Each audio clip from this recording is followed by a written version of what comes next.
بسم اللہ الرحمن الرحیم۔ پھر خداوند عالم نے بلند آسمانوں کے درمیان شگاف پیدا کیے اور ان کی وسطوں کو طرح طرح کے فرشتوں سے بھر دیا۔ کچھ ان میں سر بسجود ہیں اور جو رکوع نہیں کرتے، کچھ رکوع میں ہیں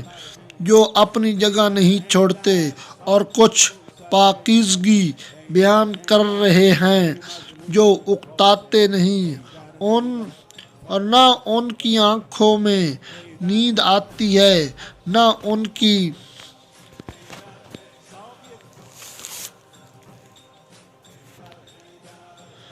عقلوں میں بھول چوک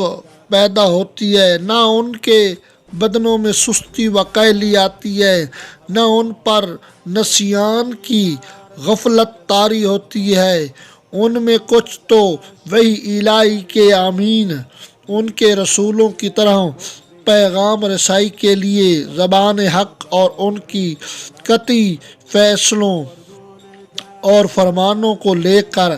آنے جانے والے، کچھ ان کے بندوں کے نگہبان اور جنت کے دروازوں کے پاس بان ہیں، کچھ وہ ہیں جن کے قدم زمین کی تہ میں جمے ہوئے ہیں اور ان کے پہلو اطراف عالم سے بھی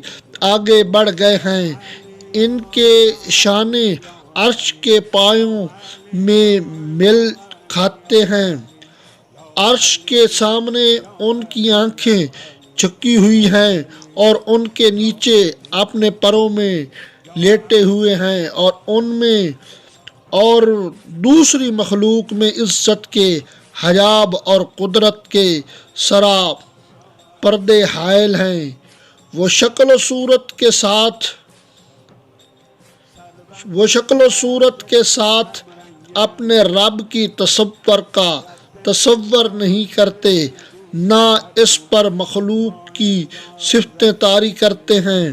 نہ اسے محل و مکان میں گھیرا ہوا سمجھتے ہیں، نہ اشباہ نظائر سے اس کی طرف اشارہ کرتے ہیں۔